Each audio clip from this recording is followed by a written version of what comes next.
Hi Sagar, what a sudden surprise. Yes, this is sudden surprise to me also. Sheikh ఆడిస్తాను రా. Shekhar master గారు, మీరు అనుకుంటూ ఉండొచ్చు రోజు రోజుకు నేను ఎదుగుతున్నాను అని, కానీ అదంతా కేవలం మీ భ్రమ మాత్రమే. ఎందుకంటే రోజు రోజుకు మీరు ప్రతి ఆడియన్స్ దృష్టిలో కూడా దిగజారిపోతున్నారు చాలా నీచంగా. ఇది మీరు నమ్మలేని ఒక పచ్చి నిజం.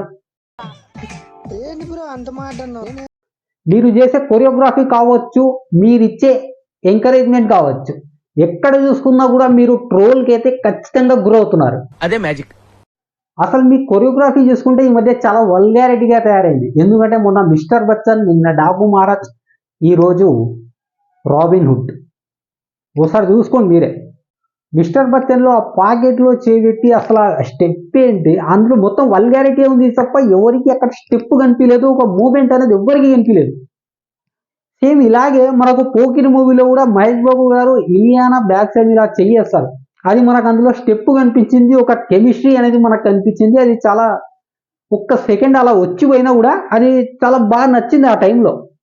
ఎక్కడ అదే పెద్దగా ఇప్పటికీ కూడా దాన్ని ఎవరు ట్రోల్ కిందకి తీసుకోరు. అదొక లవ్లీ మూమెంట్ లాగా తీసుకుంటారు దాన్ని, అంతే తప్ప ట్రోల్ కిందకి తీసుకోరు. కానీ మిస్టర్ బడ్జెట్లో ఆ సాంగ్లో ఒక 3 సార్లు ఏమో ఉందనుకుంటా సేమ్ స్టెప్. చాలా అంటే చాలా గలీజ్ అనిపించింది. పిర్రల మీద కొట్టు, చాలా క్రింజ్ అనిపించింది. అది రియాలిటీగా చెప్పాలంటే మీ దగ్గర నుండి ఇలాంటిది ఎక్స్పెక్ట్ చేయలేదు. సరే ఏదో కొత్త ట్రై చేశారు కదా అనుకున్నాం ఆ టైంలో. కానీ డాకు మహారాజ్లో మాత్రం అసలు బాలయ్య బాబు గారికి అలాంటి స్టెప్ మీరు ఎలా వేసారనేది ఇంతవరకు నాకు అదొక క్వశ్చన్ మార్క్ గానే మిగిలిపోయింది. నాకే కాదు, చాలా మందికి. వీరాభిమానులు రక్తాలు చిందించే వాళ్ళకు కూడా ఆ స్టెప్ అనేది నచ్చలేదు. మాకు ఆ స్టెప్ అవసరం లేదు, ఆ సాంగే మెయిన్ అనేసి ఆ సాంగ్ మాత్రమే వింటూ ఉన్నారు వాళ్ళు. ఆ స్టెప్ అనేది పక్కన పడేశారు. ఎందుకంటే బాలయ్య కెరియర్లో one of the waste step ఏదైనా ఉందా అంటే ఆ దబిడి టైంలో వచ్చేది. ఎందుకంటే ఆ మూవీ రిలీజ్ అయ్యే టైంలో కూడా ట్రోల్స్ అనేవి విపరీతంగా జరిగాయి ఆ స్టెప్ మీద. కేవలం ఆ స్టెప్ మీద మాత్రమే, అది బాలయ్య బాబు గారి మీద కాదు, ఆ సాంగ్ మీద కాదు, హీరోయిన్ మీద కాదు, మూవీ మీద కాదు, కేవలం ట్రోల్ జరిగింది ఆ స్టెప్ మీద మాత్రమే. సరేలే, అప్పుడప్పుడు ఇలాంటి క్రియేటివిటీ అనేవి అప్పుడప్పుడు అడ్డం తిరుగుతూ ఉంటాయి, సరే అని దాన్ని వదిలేద్దాం. కానీ ఆ తర్వాత కూడా మీ మీద చాలా విపరీతంగా ట్రోల్ జరిగింది. అది స్టెప్స్ వల్ల కాదు. మీరు ఎంతో మందికి లైఫ్ ఇచ్చారు, అలాగే చాలా మందికి డ్యాన్స్ నేర్పించారు, ఎంతో మందికి మీరు సపోర్ట్ చేశారు. కానీ ఇక్కడ ఈ అమ్మాయికి మీరు ఎంకరేజ్ చేసే టైంలో మాత్రం మీ మీద వల్గారిటీగా చాలా ట్రోల్స్ అనేవి జరిగాయి. దానికి మెయిన్ రీజన్ వచ్చేసి మీరే.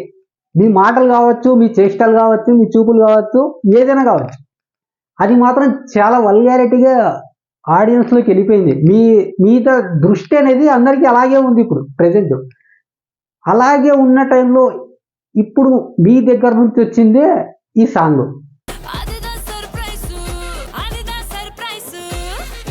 నార్మల్గా మనం ఆ సాంగ్ ఆడియో మాత్రమే వింటున్నప్పుడు మనకు అంతగా బూతులా అనిపించదు, అంతగా వల్గారిటీ అందులో మనకు కనిపించదు. కానీ ఆ స్టెప్స్ వేసేటప్పుడు మాత్రం ఎక్కలేని బూతు, ఎక్కలేని వల్గారిటీ మొత్తం అక్కడే వచ్చిందిరా అన్నట్టు ఉంటుంది. అది మీ దగ్గర నుంచి ఇంత క్రింజ్ పర్ఫార్మెన్స్ అనేది ఎప్పుడు ఎవ్వరు ఎక్స్పెక్ట్ చేసి ఉండరు. అంత క్రింజ్ పర్ఫార్మెన్స్ అనేది మీ దగ్గర నుంచి ఈ మధ్య కాలంలో చాలా వస్తున్నాయి. మీ డ్యాన్స్ అంటే ఇష్టపడే వాళ్ళల్లో నేను ఒకని.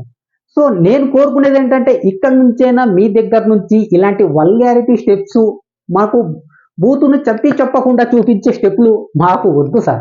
దయచేసి ఇక్కడ నుంచి మీరు మీ పర్ఫార్మెన్స్ ఏదైతే ఉందో అది కొంచెం నీట్గా, క్లీన్గా, వల్గారిటీ లేకుండా, బూతు లేకుండా మాకు కావాలని మేము కోరుకుంటున్నాం. ఎందుకంటే మూవీకి వెళ్ళేటప్పుడు కేవలం యూత్ మాత్రమే కాదు కదా, ప్రతి ఒక్కరు వెళ్తారు, ఫ్యామిలీ మొత్తం ఫ్యామిలీతో కలిసి వెళ్ళేదే సినిమా. అందులో మీరు ఇలాంటి బూతు స్టెప్స్ వేస్తే మాత్రం చాలా గలీజ్గా ఉంటుంది చూడ్డానికి. ఇప్పుడు నేనే ఉన్నాను, నేను నా సిస్టర్ కలిసి ఆ మూవీకి వెళ్ళాలంటే ఆ స్టెప్ వస్తున్నప్పుడు కళ్ళు మూసుకోవాలా, ఏం చేయాలా మేము? కొంచెం ఆలోచించండి మీరే. ఆల్రెడీ మనకు మూవీ అంటేనే ఒక బూతులా మారిపోతున్న టైం ఇది. ఎందుకంటే ఏ సీన్ చూసుకున్నా కొంచెం బూతులా అని అనిపిస్తుంటుంది. అంటే కొంచెం రొమాన్స్ కూడా శృతి మించి ఉంటుంది, వల్గారిటీ చాలా ఎక్కువైపోతుంది. మూవీలో డబల్ మీనింగ్ డైలాగ్స్ కూడా ఎక్కువైపోతున్నాయి. ఇప్పుడు దానికి తగ్గట్టు కొన్ని సాంగ్స్ కూడా అలాగే వస్తున్నాయి. ఇప్పుడు ఆ సాంగ్స్ తగ్గట్టు మీరు కొరియోగ్రఫీ కూడా అలాగే చేస్తే ఇంకా ఫ్యామిలీస్ ఎవరు మూవీలు చూడరు. ఓకే మామ, ఇదన్నమాట వీడియో. నా ఫ్రస్ట్రేషన్ ఏంటంటే ఆ స్టెప్స్ ఏవైతే ఉన్నాయో నాకు చాలా వల్గారిటీగా అనిపించింది, అందుకోసం నేను వీడియో చేశాను అనమాట. సో అది కూడా నేను మాస్టర్ దగ్గర నుంచి ఇలాంటి స్టెప్స్ అయితే నేను అసలు ఎక్స్పెక్ట్ చేయలేకపోతున్నాను, నేను అసలు తీసుకోలేకపోతున్నాను.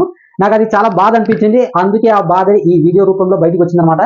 ఈ వీడియో అనేది మీకు ఎలా అనిపించింది అనేది ఖచ్చితంగా కామెంట్ అయితే చేయండి. ఆ స్టెప్స్ మీద మీ ఒపీనియన్ అనేది ఖచ్చితంగా కామెంట్ అయితే చేయండి మామ.